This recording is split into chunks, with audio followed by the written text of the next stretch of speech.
Here at 3 Minutes in UU History, some of the people and events that we research and present have aspects that are, well, not so palatable when looked at from a modern context. Let's discuss during this episode.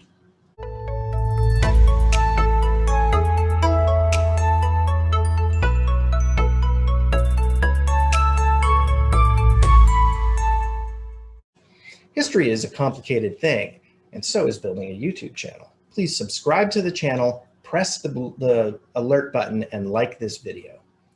So where were we? Yes, history is a complicated thing. Most of the topics we cover on the channel are about positive historical events, the courageous people who populate the history of our religion, your religion, and the wonderful churches and organizations that make up the structure of enlightened denominations.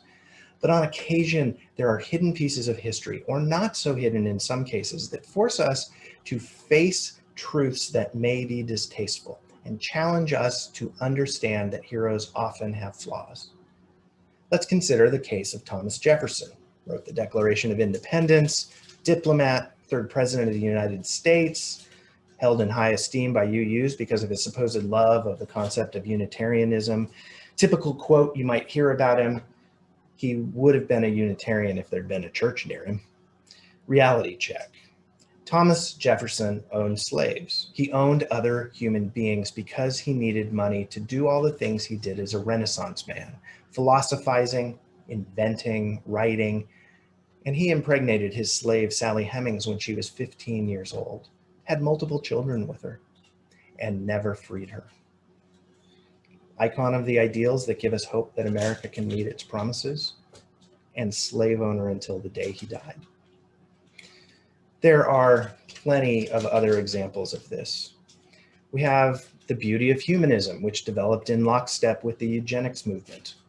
We have Susan B. Anthony and Elizabeth Cady Stanton as 2/3 of the women's suffrage leadership, and then they attempted to erase Matilda Gage from that history. So on and so forth. The examples can be found everywhere. A friend of mine likes to paraphrase a quote from the book Just Mercy by Bryan Stevenson. You are better than the worst thing you have ever done, and you are worse than the best thing you have ever done. We do short snippets of history on this channel. Sometimes we have to tell the same story more than once to tell different aspects of that story.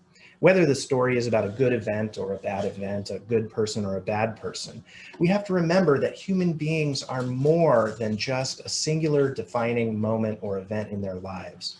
And the lens through which we view history is rarely the same as it would have been when that history was unfolding.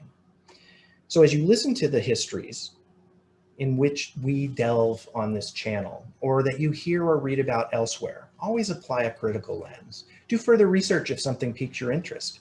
Dig into the stories and people that built your faith tradition. And always remember that quote and apply it as you learn about history. Remember, you are better than the worst thing you have ever done, and you are worse than the best thing you have ever done. And that is today's thought on history, religious or otherwise. Thanks for watching. If you find our topics interesting, subscribe to the channel, like the video, and hit that alert button. Is it recording? It is recording.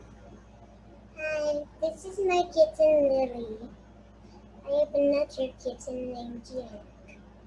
And these two kittens we adopted. That's true. All right. And I love them a lot.